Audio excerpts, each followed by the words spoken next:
Alrighty.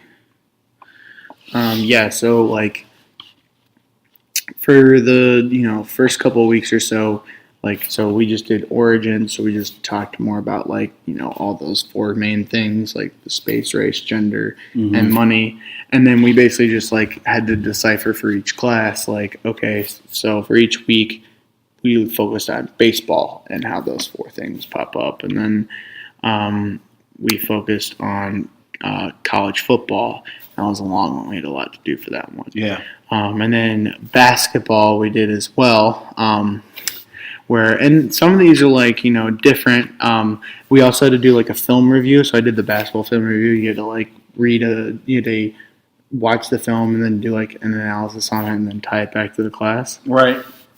But some of these were you have college football where race was very apparent, very divided.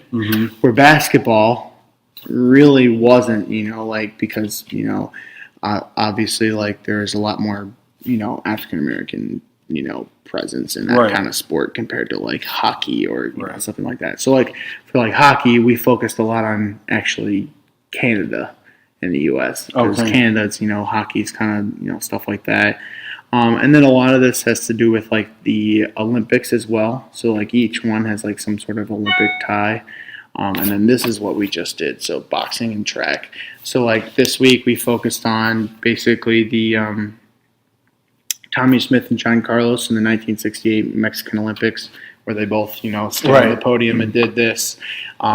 And then also Muhammad Ali and his whole draft dodging and changing religions and changing his name and everything like that. Alrighty, let us bring up the questions.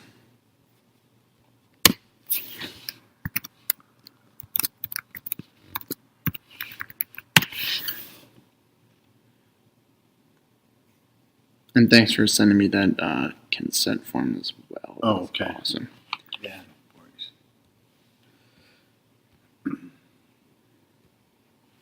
Let's see.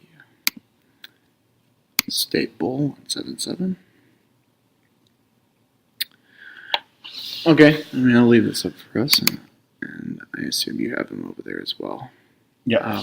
So how important has sports been to you in your life? I would say sports has been very important, I guess in a lot of different ways. I think the most important is I think it provides a lot of historical perspective on your life, because you can tie major events, sporting events, or being involved in a certain sport, tie that to a certain point in your life. That you remember, that ordinarily you wouldn't remember some certain date or what might have happened or where I was living or what I was doing at that time. So I think sports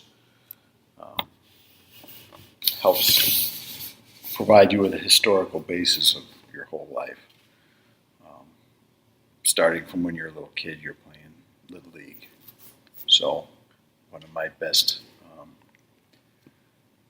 memories is smell of leather baseball gloves. Brand new, all oiled and everything. To this day, I put a baseball glove in my face, and it takes me back. We lived in St. Louis, Missouri. I was in elementary school. My dad was a coach. I still remember the names of all the kids. Well, not all of them, but most of the kids on my team. So I remember that time, and my kids played Little League. So it was just every time I went to the field, and any other kind of even sports I'm not involved in, but I follow, like baseball or football or major pro sports, you can remember kind of what happened during that time in your life.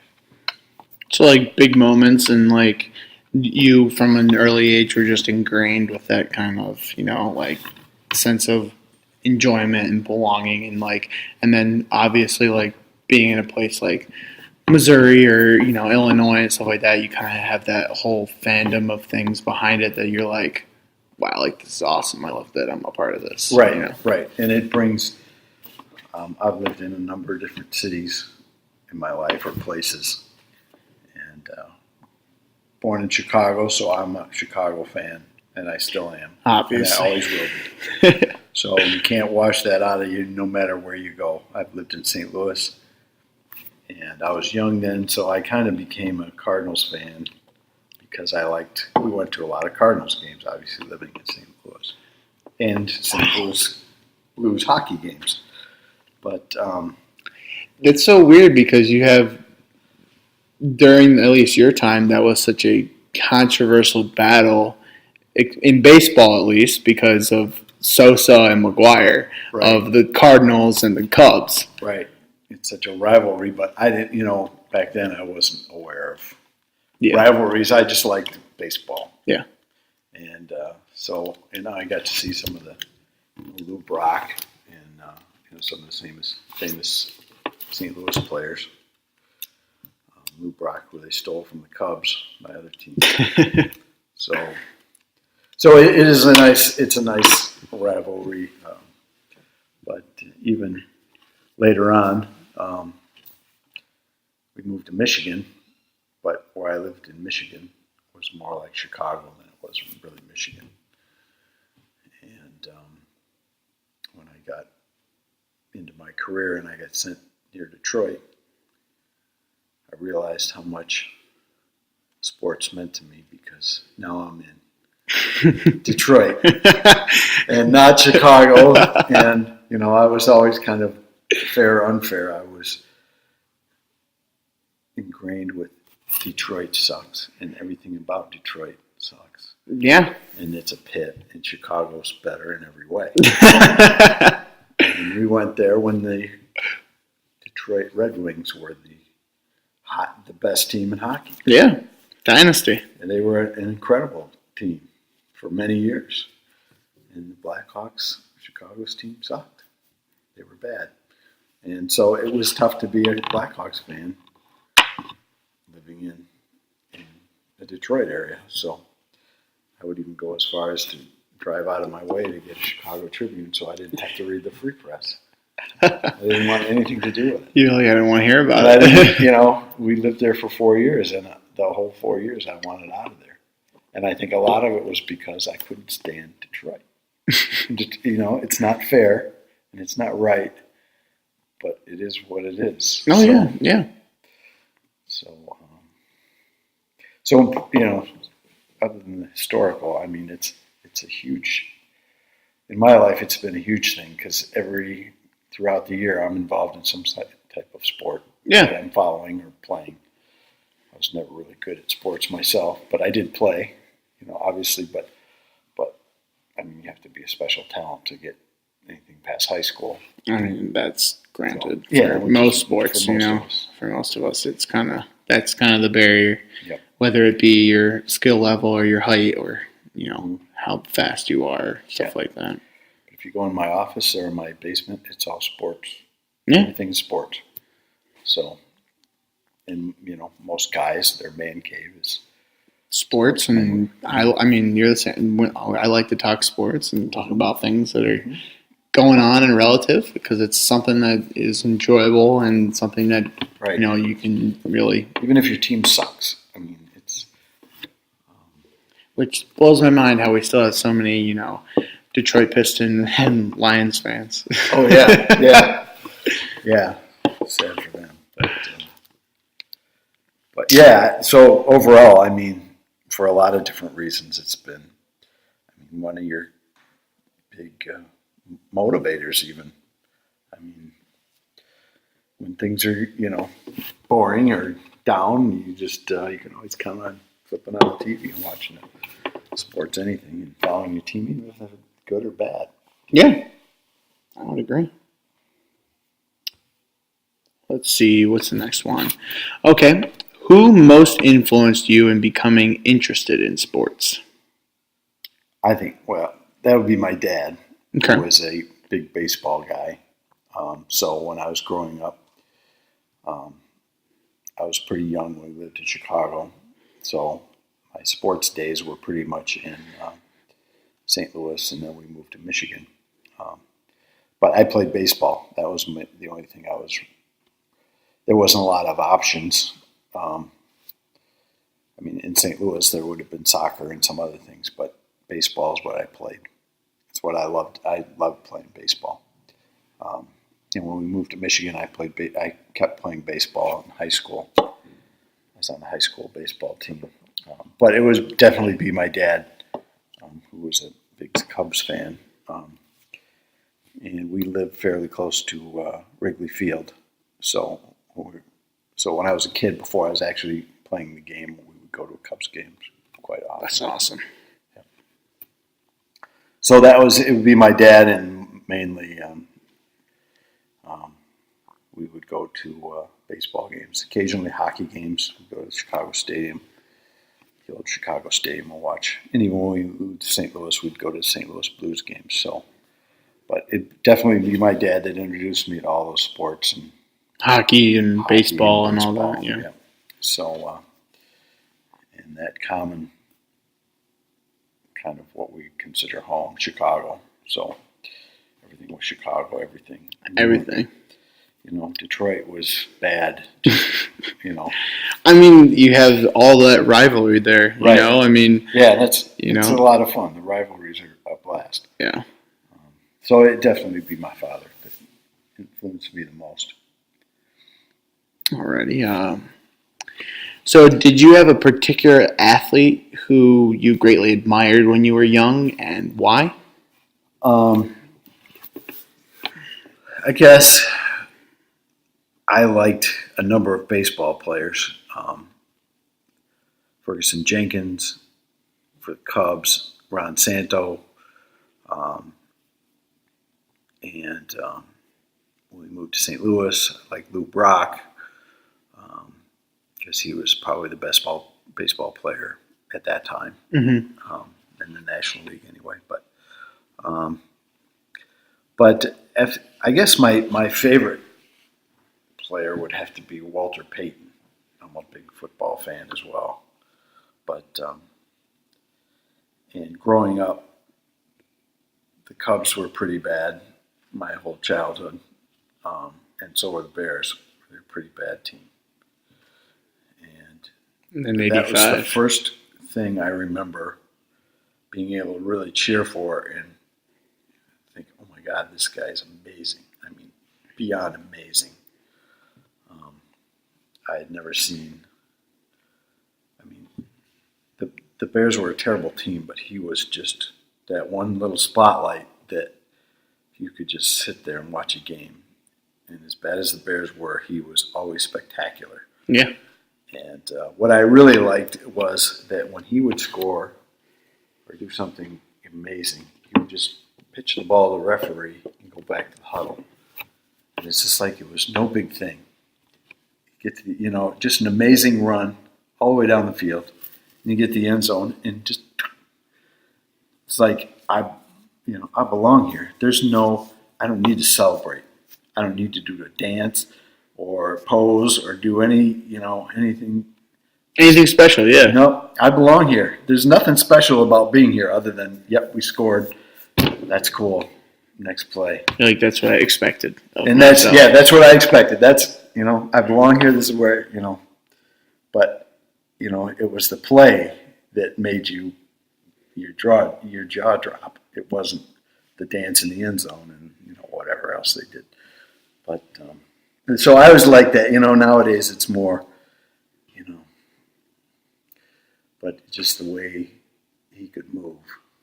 Well, I mean, you just had, for football back then, especially for the NFL, there's a lot more, I would say, humbleness to players. Right. Where they're it was more of for a love of the game than right. Trying to showboat and be like, right. look at me. They're more like, I did this, but it's because this guy did his job, this guy did his job, this guy did this, and I was going to make it there. I visioned the end zone, did that. So, and you probably know with, Walter Payton at least, he was like, if I get hit, no matter how hard I get up, get up right up and be like, no, you didn't faze me, you didn't do anything to me, no acting, just to get attention or anything. And that, the guy would get murdered because they had a terrible team.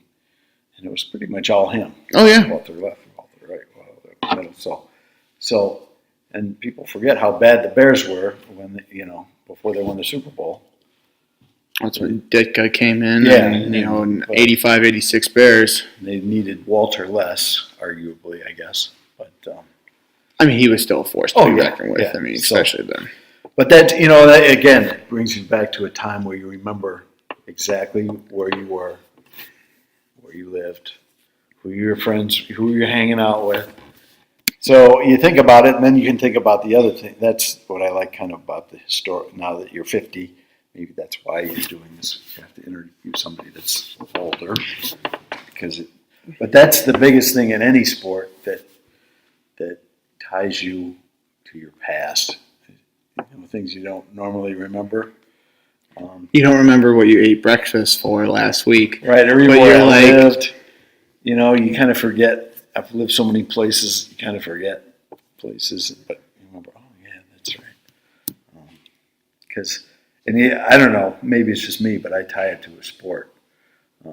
You remember, you're like, on this day at this time, I know where I was and when, these guys did this, these guys did that. Yeah.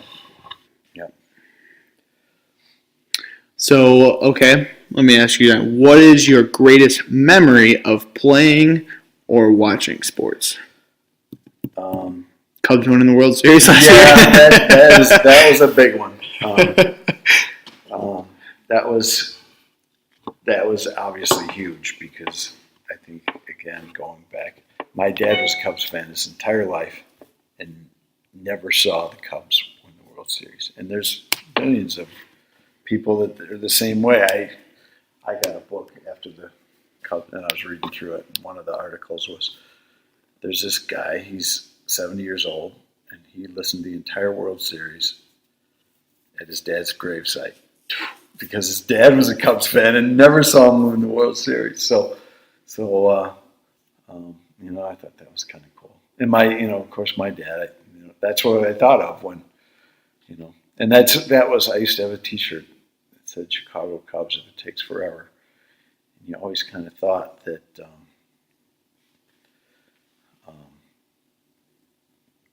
It would never happen because it's been, what are the odds that you can't win a World Series in over 100 years? Very low. Very incredibly bad. And you see some of the teams that the Cubs had, they came so close. But they had great teams over the years. Great teams. It was just they got beat out by just barely, other teams doing this and doing that. So I was, recently, obviously, the Cubs winning the World Series would have been that was huge. I think the even bigger thing about it is that they're down 3-1 in the World Series. Yep. And everyone's like, "Oh my gosh, here we go, another 100 years." Yep. And then the Cubs come back and win it. You're like, wow. And that's another thing. As a Cubs fan, you've been so close. Mm-hmm. So close. And you're thinking, it's just some screwy little thing in that apartment.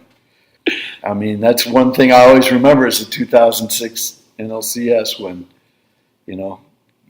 I'm thinking they are a great team and they're going to win this. We got Mark Pryor, one of the best pitchers, and then Kerry Wood the next day. We're up. We're 5 outs away, and then I remember watching that game and just the massive disappointment. And everyone knew, and you could tell in the whole Wrigley Field knew. As soon as that play happened, it was over. Yeah. It was over. We're still up. We're still up in the game. We're still up in the series, but it was over because of the curse. They're just thinking, here we go again. I remember sitting in an airport when I graduated college. My parents asked me what I wanted to do. I wanted to go to Australia. So I'm flying to Australia. I'm in Los Angeles, and it was 1989, and the Cubs were in the playoffs. And I'm watching it in Los Angeles before my flight to Australia. And I'm thinking, I'm going to cancel my flight because the Cubs were winning. They're playing the Padres, I think. And I can't miss this. I cannot miss this. I'm going to sit in Los Angeles in the airport for the next week. So who wins this? You're like, I can't leave. Yeah. So, but I went anyway. But I bought a newspaper back. This was before the internet, so I could buy a New York Times or Chicago Tribune every Sunday. That's the only American down there. Yeah. They're like $10 for the Sunday paper. Wow. From a different country, but we got them a week late. So that's one. I didn't have a lot of money on my trip, but that's one thing I always do. I'd spend $10 and get the Chicago Tribune Sunday edition. But so obviously after all of that, after them fail in '69 and '84 and '89 and 2006, and even more recently, they weren't that. But I mean, if I remember going with you when we went last time, it was like, oh my gosh, like, what is this team? yeah, It's like, what, like, going there and you're like, oh, man. they're terrible. And then just, a couple good draft picks here Yeah, and there. Like, right. and that's what you even said to me earlier. You're like, you know what? We just need to get rid of all the old dudes. Yeah, right. We need to bring an all young team and Yeah, develop them. right. And like in a couple of years, it'll happen. Yeah. And that, and even Wrigley, I mean, for me, it's a very special place because we used to sneak in there when I was kids. We used to sneak into Wrigley Field. So I saw a lot of Cubs games, and it's basically been the same field ever since then. I mean, obviously in the last few years, there's been a lot of changes, but so it's just like going back into your past. And we'd always sit in the bleachers, which I always usually sit. What's where we sat when we went? Yeah, they're nice seats. So, yeah, I mean, it's great seats. It's a beautiful park. And so you just remember all the shit you did when you were kids. And, stuff you don't really think about normally. So, yeah. And I would say the 85 Bears Super Bowl. I mean, up till then, I've been a Chicago fan all my life and never seen the Chicago team win anything. So that was an amazing team, one of the best teams ever, I would say. Oh yeah, 100%. Yeah. One of the best NFL teams ever. Yeah. And it was a one coaching, shot deal. Yep. Yeah. But man, was that a year. But I love football, so almost as much as baseball, and maybe I don't know. I love them both. But the Cubs were always so bad. You didn't expect much. You just like it'd be late in the year and the Cubs were doing last place as usual, and they're like, oh, well, we always have the Bears. The funny thing is that if you ask like other baseball fans like about curses, everyone always talks about the curse of the Bambino and all that. You're like it only lasted for like 50 years, 60 years. Yeah. You're like, us Cubs fan, you're like, we haven't won a pennant in 87. And he goes, we haven't won in like 111 years. You're like, what are you talking about, curse? Yeah. You don't know what. Yeah. And I hear about the Indians fans bitching because it's been 50 years. I'm like, that's half. That's a half. Tick. Yeah, it's 50 years less. More than 50 years less than we have. So you can wait 50 more years before you win.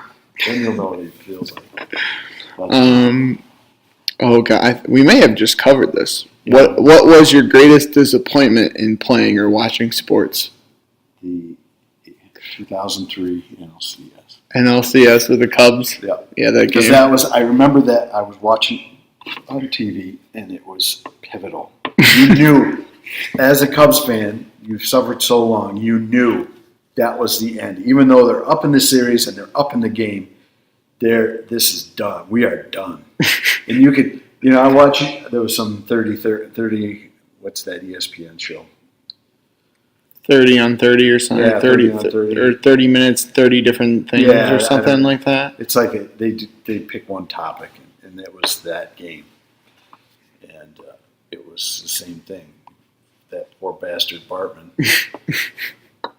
He just happened to be the unlucky guy, but that, and you saw Moises Alou's reaction, and you just knew the Cubs just came unraveled after that. Ray Sanchez was the best shortstop in the National League at that time. Bobbled the ball, the next play that costs, it should have been, that was a third out. It could have been, but no, he bobbles it, bases loaded, and boom, then the game's just cracked wide open. But I remember just sitting there going, oh, that's awful. So, but that would be obviously the worst disappointment. I understand that.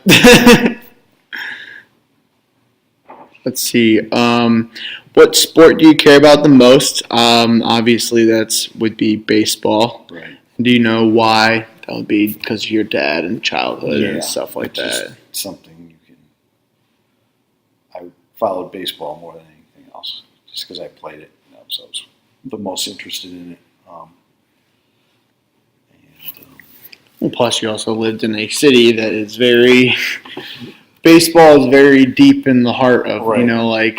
very big. We're like here,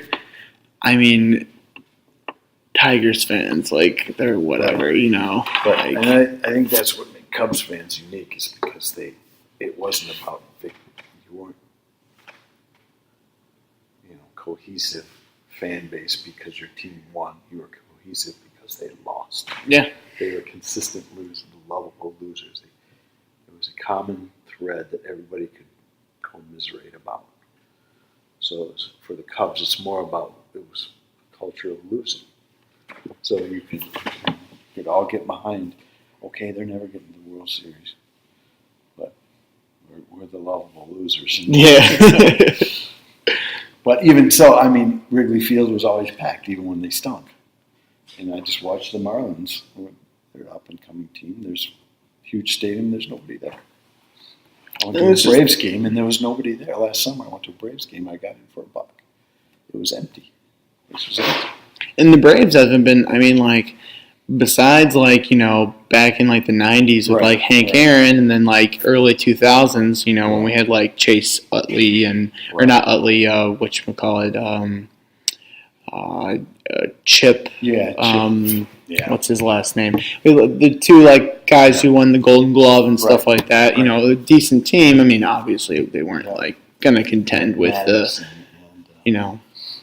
they were not any contenders for the Red Sox with Kurt Schilling and all of them, but they're at least a decent team.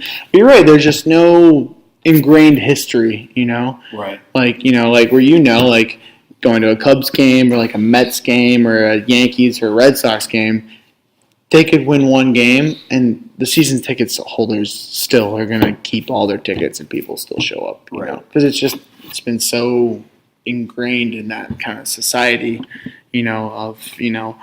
everyone's kind of growing up with it. That's what it's about, it's a lot different because the Yankees always win, right. but for you guys, you're it's something, oh, well, hey, the Cubs won this weekend. Right. We did? Yeah.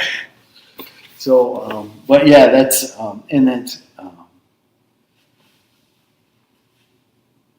I guess that's why baseball has just been and then, there's other things that happen.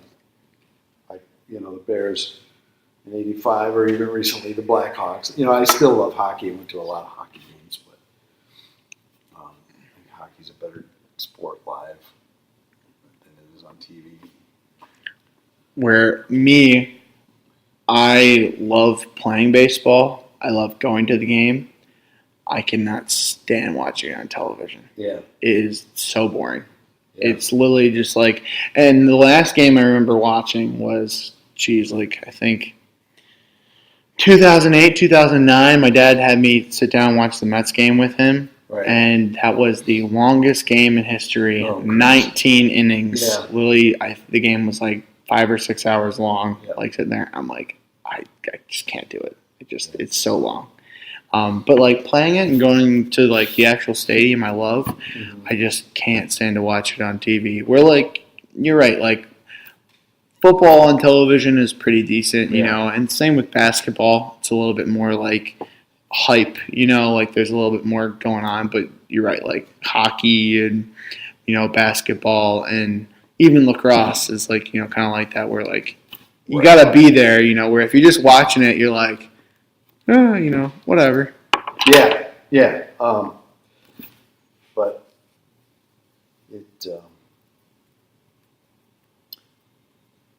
hockey, yeah, those kind of sports, I think they're better live, but I don't know. Just something about being at a baseball game. Oh, yeah. Or even a hockey game is, and it's fun. It's fun to see your team. In my whole life until fairly recently, my team sucked. Yeah. And that had little spurts of success, like the Bears had a good year and won the Super Bowl, and the Blackhawks won for a few years, and now they're kind of on a decline.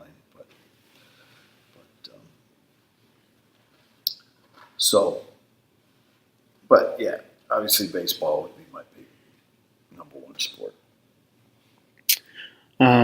So how do you think sports have changed from when you were young?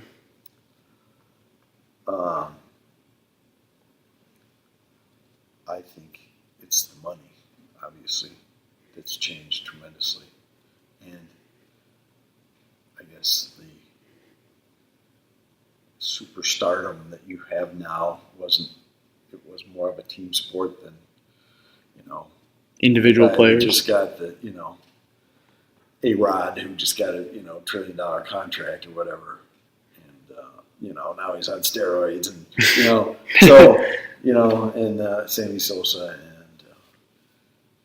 that type of thing. But I think it's the money that has changed sports, not for the better. I guess you have to say some of them, like hockey or football, those guys earn their money because they're, a lot of these guys are crippled for life. Oh, yeah. I've seen some of those. So, I don't begrudge football players for making a lot of money because I've seen too many, you see the stories of afterward now with the CTS and all that. Yeah, and they're like dumb as a box of rocks because they can't even function, or they can't walk when they're 55 because you put your body through that much stress for, 10, 15 years, and then you stop and it's like. And now it's, when I watched like the Cubs, when you're on the Cubs forever. You seem to, there are obviously trades and whatever, but it wasn't about money. Maybe it was, but not so much about money. That who can afford to pay, A-Rod cash, and it would be the Yankees. And the Yankees, that's why one of the reasons I hate the Yankees, because they paid Steinbrenner era. That's what they tried to buy the best players, which sometimes works, sometimes it doesn't.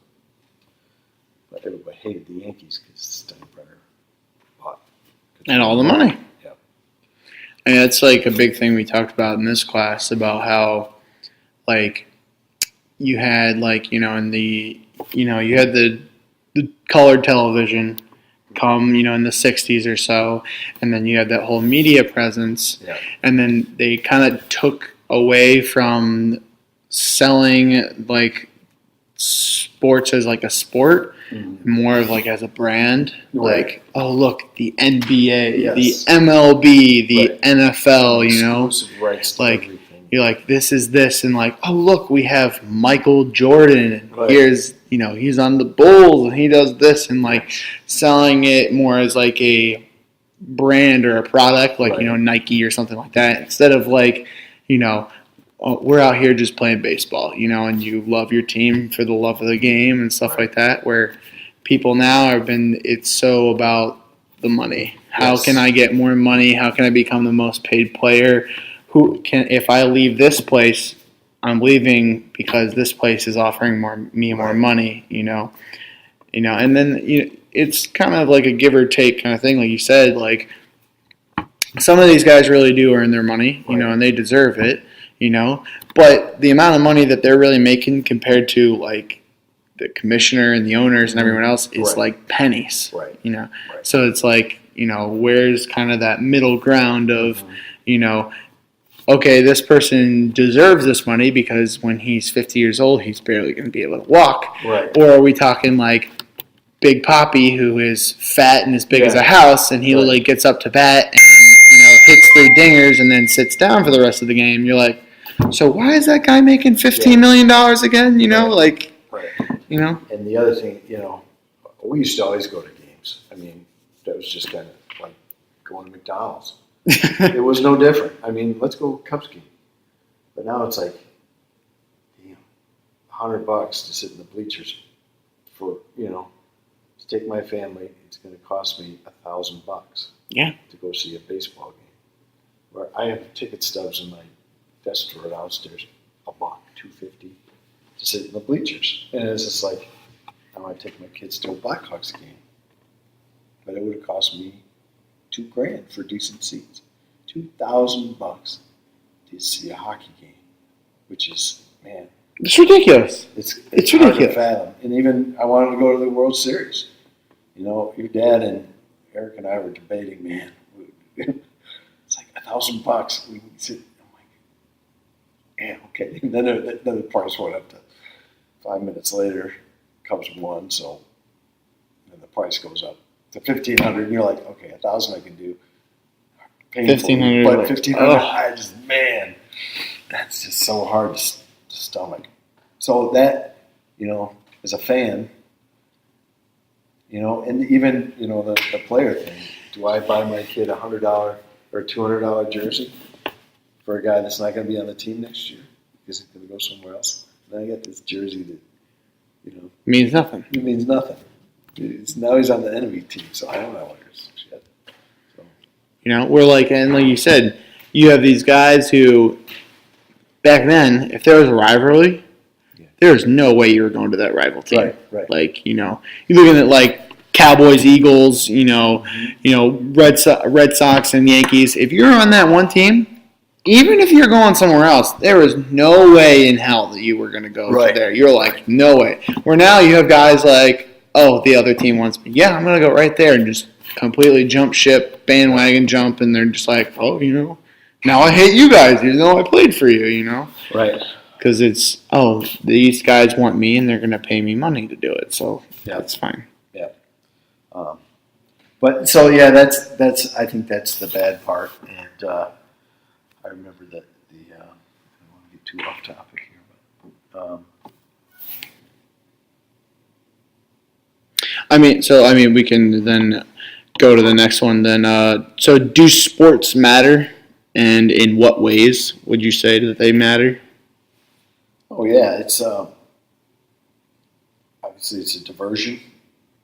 People work hard and want something entertaining, something they can get behind, and to be part of something bigger, like a championship, or to commiserate when your team loses. You're not the only one that's losing. It's a big. It's a conglomerate. Yeah, like watching. I can think of many. Watching film of the Cubs after they lost the World Series. It's just like, just that zombie feeling and look that everybody has. Everybody has. And you're like, why am I watching this? Why am I watching this? But,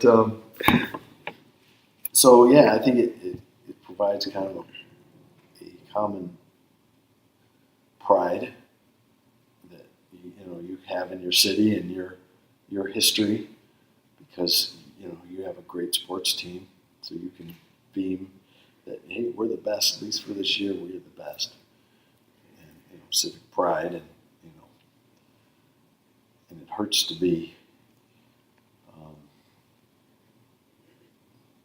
on the other side of that, where you're a fan in the wrong city, like I was, when I was near Detroit. So, but yeah, you think it's kind of silly, and it kind of is, that should matter, but it does.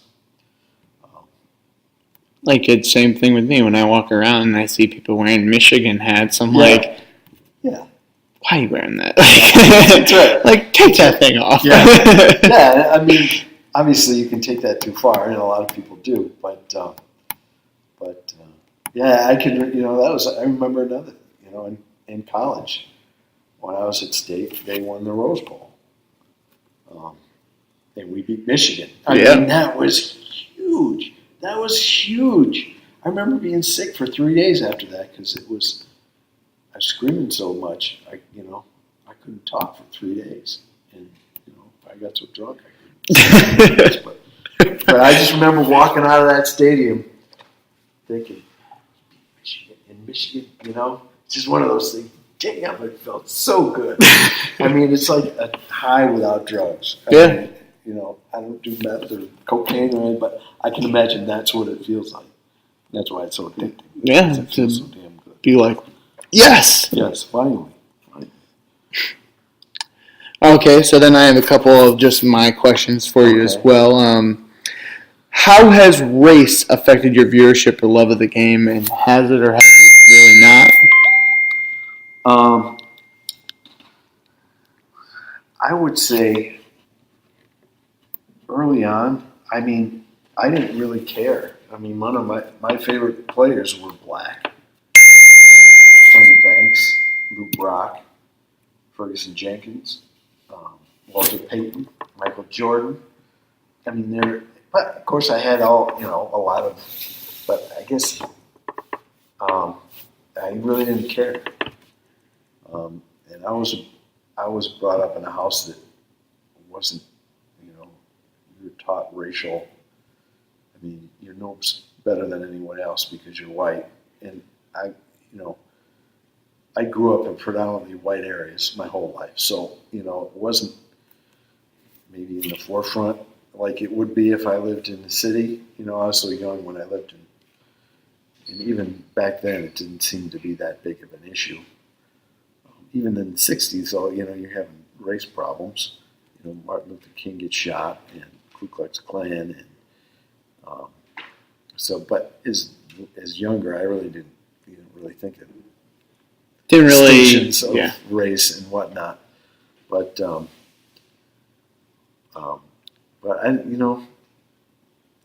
it's hard to say. I'm not a big basketball fan, but it's not because they're predominantly black. It's just not a sport But I loved watching Michael Jordan. I loved the Bulls in the 90s when they were winning all those titles just because Jordan was so incredible. He was such an incredible player. And Walter Payton on the Bears. I really did, for a long time, you just watched to see Walter. Yeah. So, I didn't. But now I think it's obviously in the last few years become a much bigger issue. Because of just racial tensions in this country, being a cop and not agreeing with all this Black Lives Matter because, most people don't understand what it's like to do what I do. Yeah, no, you're right. Deal what I deal with and see how other people perceive it that I'm a racist because I'm a cop and I'm automatically racist. And, what happened in Ferguson, was unfortunate, but I ask myself, would I have done that if I was in that guy's shoes? My answer would be yes. I don't think I would have done anything differently. And then to watch, some of the NFL players, do the hands up, don't shoot thing, which was eventually found to be a myth. But, it doesn't matter. It becomes fact just because we want it to be the fact, whether it's actual facts. Nowadays facts and fiction are. It's a fine line. It's a fine Very line. fine line. Fake news and all that. So who do I believe? And so that kind of made me angry at those players, and why the NFL allowed that. And that whole Colin Kaepernick, he's entitled to his opinion. That was all show. That was because he became irrelevant and he was going to get dumped. So what did he do? He made himself relevant, and now the 49ers won't get rid of him because they're too afraid if they do, then something's going to happen. I guess if you were like Derrick Rose that grew up in the south side of Chicago and, had a terrible, I shouldn't say terrible child, but a rough childhood living in a rough part of the city and made something of it. I respect that a lot. But, a guy like Kaepernick who was raised in a wealthy white family don't tell me you know the suffering, because you don't. Yeah. You have no idea. It's just some concept and I guess you can do that, but you can do your little protest. But are you really a victim? So much of a victim that you can say that I'm going to do this because. And what you're saying is right. Is that you have guys like Derrick Rose or Allen Iverson who came from like inner city and like came from poverty, and they made it. They made it to that point. And even guys before that, like when we talked earlier about like Tommy Smith and John Carlos, doing for track and field in the Olympics, they went out there like barefoot because their families were poor, like even their families were ashamed that they were going to go do this because they're like, you're going to show everyone that we're poor. Right. They're like, but we are, like, so like, you're like, okay, those people that have that kind of background, you're like, okay, like, yeah, you have an understanding of this. But then you have the other people who just kind of like jump on that bandwagon. You're like, come on, you're just regurgitating what everyone else is saying, and trying to keep it as your own. And it's really not, So, yeah, so is race, obviously there's incredible players in all sports of whatever race. So, you can say, well, there's no blacks in hockey.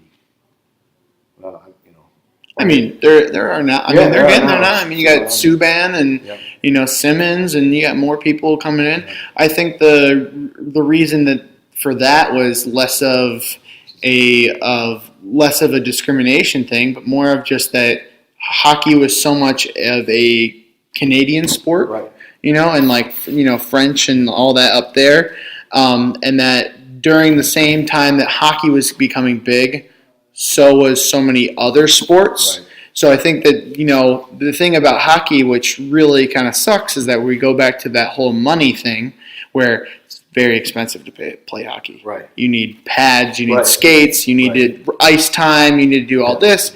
So that's why you have more predominantly white people in hockey compared to like basketball or baseball is you need a ball and a hoop or a stick and a ball. It's just opportunity. Yeah.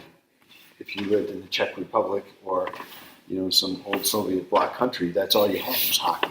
Yeah. Because you needed a pair of skates and a frozen pond, and you were playing hockey. It's a Soviet Union or whatever. Where you're playing in like Georgia, right? Yeah, Georgia doesn't, like pond. Exactly. We're not skates, but yeah.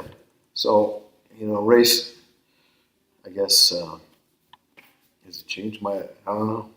No, I don't think it has. You're going to get that. You're going to get people that are idiots. Oh yeah. In any race or profession. So I guess. But I think we covered kind of the money. Yeah, and this another thing. Historically, I remember the baseball strike. I was so angry. I'm thinking, you guys make a fortune playing a game that you love. But I get it that the owners were making a fortune, and we want to share. We're the product. We want some. And we're like, you as a fan, you're like angry, but then from their perspective, relatively, they're making pennies off what they're displaying. Right. Where the owner's just sitting up in the box and going, "You like, I am the puppet master," and he's like, "Well, here's a stack for me and $1 for you," So and now the balance, I think, maybe swing the other way some, but who knows? It's like and even money. My favorite hockey team, the Blackhawks. I think they would have been a dynasty for a while had they not had the salary cap. Yeah, had to get rid of half their team every year.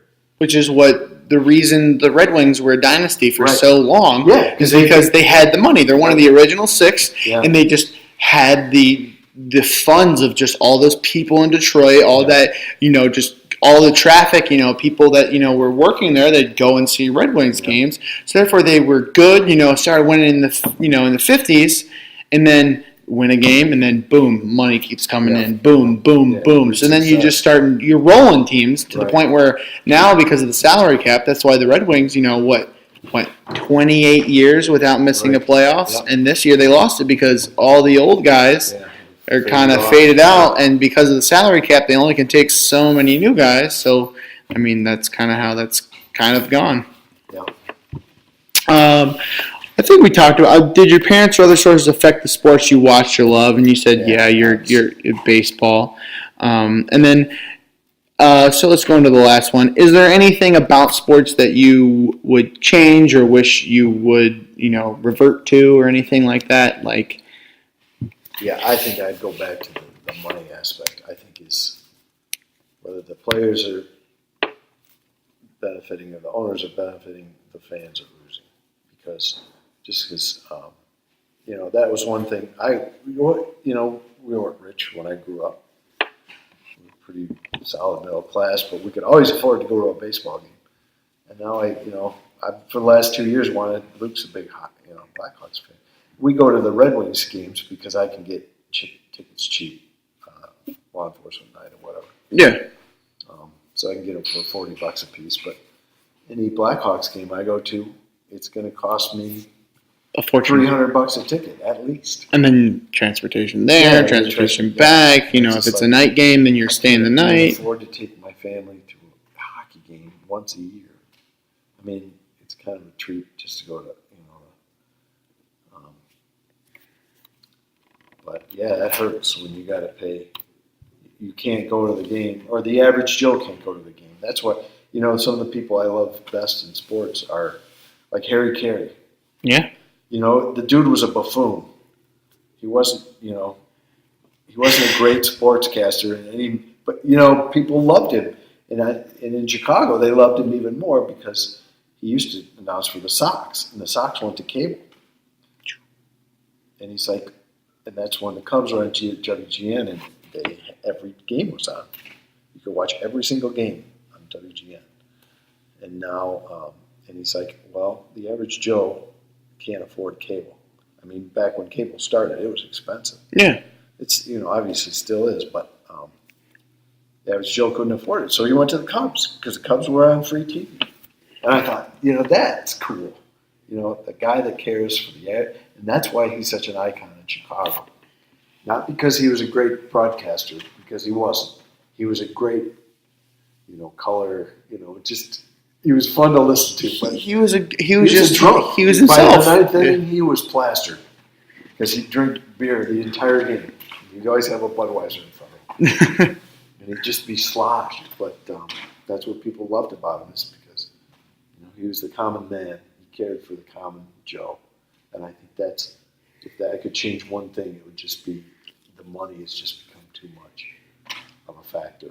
And the worst part is that if your team's terrible, then you can go to games for pretty cheap. Yeah. But then the second your team starts winning, Right. like the Blackhawks, winning, 2010, 2013, 2015 or whatever, they're good. So they win. So they're like, oh, we can just jack the price up. Right. Same thing now. I bet Cubs games, 15 years ago were like not that bad. They're like, okay, Cubs won the World Series last year. Right. Cubs tickets this year is going to be boom. Yeah. Skyrocket. That whole thing when we went to the Cubs game with your family in Reinhardt, they just brought out that dynamic ticket pricing where now it's, the lesser teams they charge less for. But that was, I think, would they play Boston? Yeah, I think so. So, that's a prime team. Boston and New York, the Yankees, the big marquee teams, price goes doink. I was so mad at that. I was just Well, and my thing is that, I was trying to go. I mean, I'm not a Red Wings fan, but I really wanted to go and see the last year at the Joe because I'd never been. Tickets, even for crap teams, were $350 because it's the last year at the Joe. Yeah. And literally, I was looking for months in advance and just couldn't find a single ticket that was somewhat affordable to go to. Right.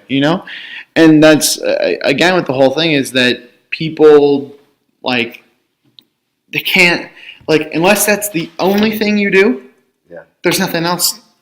That you're like, okay, do I want food on my table or do I want to go see, the Red Wings? Right. Right. Where before it was, I can go and work at the factory or work here or work there and then, pay $2 out of my whatever to go see a game and go see this, Right. Where now it's like we talked about before about that whole brand and selling it and, the prestige of things, I think it's ridiculous that you're even talking even the NBA Finals game. Even the first 4 games, which mean nothing because, the first 3 mean nothing because you can't win unless you have 4, right, are still $150,000, $250,000. And then the other games after that are, even higher and higher and higher. And then you're talking Super Bowl, 50-yard lines, you're talking millions. Yeah. You gotta be celebrity. Millions. You got to know somebody, and you're like, okay, we're talking for some of these games, you're talking either people that either have some sort of deal with someone, right. like my uncle, he works for Miller Coors, so he got corporate tickets to take a big client there, which great for him, but the average person to take just anyone to go see the Super Bowl is it costs more to send someone. It costs less to send a kid to college than it does to attend the Super Bowl, which is amazing. Wow. Yeah. So if you're an average Joe, which that was one of the rub against the Cubs was they were all day games. So if you were an unemployed bum, you went to the Cubs game, sat there and drank beer, and you really maybe didn't care about the game, but that's where you went. $2 for a ticket, 50 cents for beers, and just sit there and eat slosh and watch some bad baseball. But yeah, that's the thing I would change is the money has gotten out of hand. Yeah, that's true. So for what it's worth. So you got to condense that into 500 words? And commentary about it, yeah, it'll be fine. I mean, I'm probably going to talk mostly about what we talked about, the money and everything like that. That was pretty much the big thing. Because, at least for your history, I don't think, gender and space were as big because Chicago had already kind of developed. And then gender at the time, at least when that we're starting to come more into not equal, but, Fair. not as, it wasn't as predominant as the fact as, how big a role money played in the 60s, 70s, and 80s, of that whole, going into the 21st century, those 4 or 5 decades of just things just skyrocketing. Right. But, it's interesting. I was reading those. It's a good, it'd be a good book. Yeah. If you could kind of extrapolate. I'm sure somebody's already written it. But it's an interesting topic. But it's something you really don't think about much. But that's looking back, I started thinking about what. But you remember every single significant date. I remember '84 when it was the Cubs maybe and the Tigers. I'm like, awesome, that'd be great having the Cubs and Tigers in a World Series. Yeah. Even Tigers fans wanted it. Fuck yeah, I want to play the Cubs. I'm playing the fucking Padres. Steve fucking Garvey. That's another. I learned to hate. I learned to hate certain players. Steve Garvey was a guy I just fucking hated his guts. That's how it goes. Yeah, because there's always that guy that killed your team. He's kind of mediocre, maybe